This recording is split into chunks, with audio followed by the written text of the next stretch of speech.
ছিল সোমবার, তাই বাবা ভোলেনাথের মাথায় জল ঢালতে গিয়েছিলাম।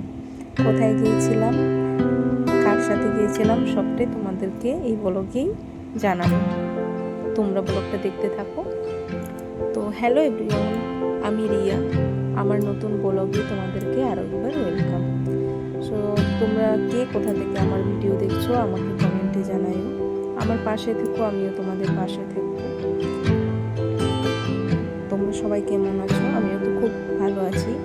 যেহেতু এটা সোমবারের ব্লগ, তো আমি কিছু প্রবলেমের জন্য এডিটিং করতে পারিনি, তাই আজকে পোস্ট করলাম।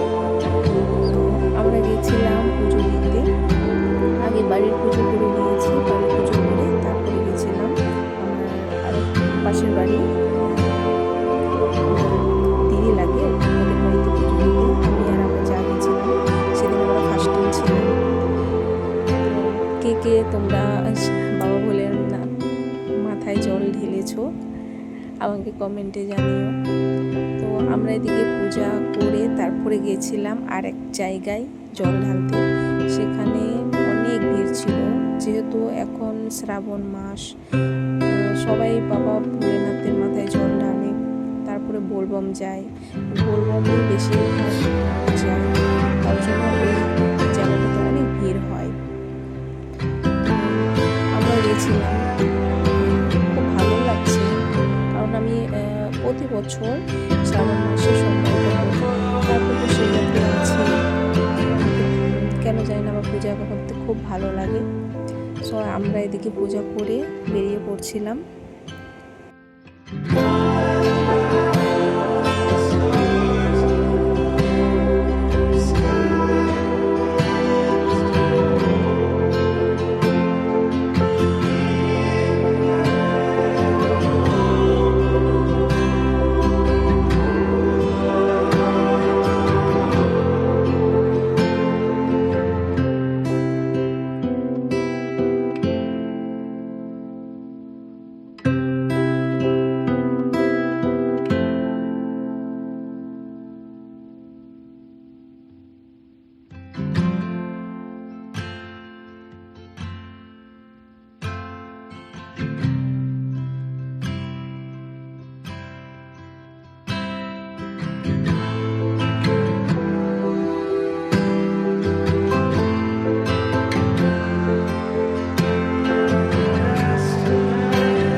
বেরিয়ে আসে দেখি এখানে গেট বন্ধ, কারণ এখন ট্রেন যাওয়ার সময়। তো আমরা যেহেতু টোটোতে করে গিয়েছিলাম, তাই ওখানে দাঁড়িয়ে আছি। এবারটা খুব ভালো ছিল, এদিকে ট্রেন যাচ্ছে।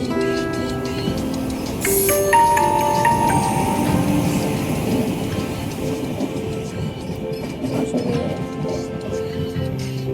আমার কেন জানি না ঘুরতে যেতে খুব ভালো লাগে, সে পুজো দিতে হোক বা শপিং করতে হোক বা এমনি কোনো জায়গায় ঘুরতে যেতে হোক, ঘুরতে আমার বেশ ভালো লাগে। কারণ বাড়িতে সবসময় থেকে থেকে বাইরের পরিবেশটাও উপভোগ করা দরকার, এজন্য আনন্দ লাগে, ভালো লাগে। এদিকে ট্রেন চলে গেছিলো, এখন গেট করে যাওয়া যাক। দেখো ফ্রেন্ডস, কত সুন্দর পরিবেশ, চারদিকে সবুজ সবুজ, ভালো লাগে। তো এটা আমি আর আমার যা দুজনেই গিয়েছিলাম। চলো যাওয়া যাক।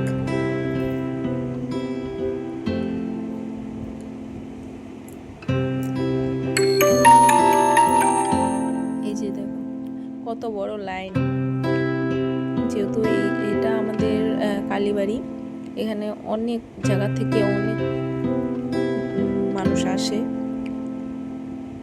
অনেক ভিড় থাকে। আমরা যেহেতু সকাল সকাল আসছিলাম, তাই ভিড় আর একটু কম, যেমন 10টা 11টার দিকে তো আরও বেশি ভিড় হতো। তো যেহেতু আমরা সকাল দিকে আসছি ওর জন্য একটু কম ভিড় ছিল।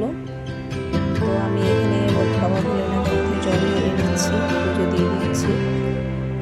ঠাকুর যেন সবাইকে ভালো রাখুক, মঙ্গল রাখুক, এটাই প্রার্থনা ঠাকুরের কাছে।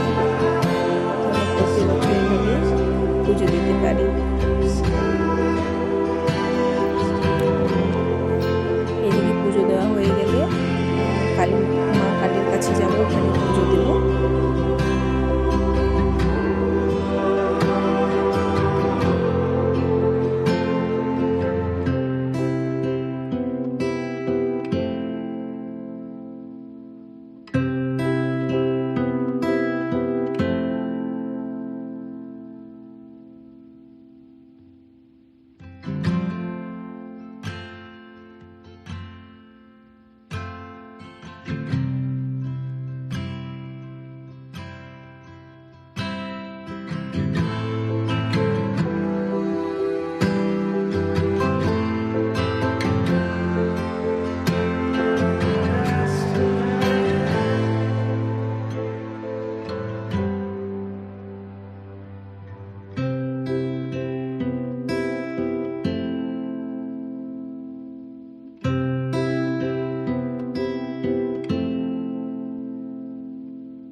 এটা হচ্ছে কালী মন্দির। এই কালী মন্দিরে অনেকজন আছে যারা নতুন গাড়ি পারচেস করে বা বাইক পারচেস করে, যেটাই হোক মানে কোনো কিছুই হলে এই মা কালীর মন্দিরে আসে, পুজো দিয়ে যায়। এখানে অনেক জায়গা থেকে মানুষ আসে, তো এইখানেও আমরা পুজো দিয়ে দিলাম। এবার বাড়ি যাওয়ার পালা। যেহেতু সকাল সকাল এসেছি, এখানে ভিড় ছিল বলে একটু দেরি হয়েছে পুজো দিতে। তারপরে এদিক থেকে বাড়ির দিকে রওনা হয়েছি। তো কেমন লাগলো আমাদের ব্লগ তোমরা কমেন্টে জানিও, আমাকে সাপোর্ট করো। দেখা হচ্ছে নতুন আর একটা ভিডিওতে। সবাই ভালো থেকো, সুস্থ থেকো। চলো বাড়ি যাওয়া যাক।